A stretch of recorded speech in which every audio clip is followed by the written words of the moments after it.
foreign journalists have been allowed back into the Himalayan region, escorted by officials, but their trip has now been interrupted by protests.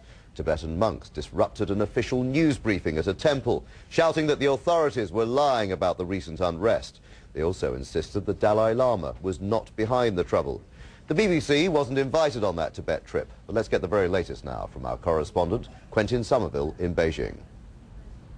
Finally, the Chinese government let some foreign journalists into Lhasa, but on a tightly managed tour of the Jokang temple, things don't go to plan. Everything is fake, shouts one young monk. They seize a rare chance to make their voices heard. Despite the presence of government minders, the monks say China is distorting the truth. They weren't responsible for the violence in Lhasa.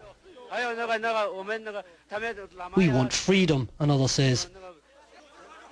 Later, the monks are led away. Their monastery was surrounded by armed police. The BBC, along with others, is still prevented from reporting from Tibet, but one of the journalists allowed on the government tour described what he saw. We could see really a city divided in sort of the more recently built up, very Chinese part of Lhasa. Life seems to be going on fairly normally. There's probably a bit more of a police presence than normal, but it isn't heavy.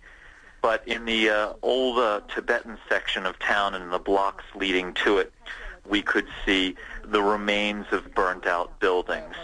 Mostly just a single establishment here and there, just burned out. There was sort of an acrid odor in the air in those areas. Earlier, the reporters were taken to see a burned-out store. It said rioters set this clothes shop on fire. 5 young women died here.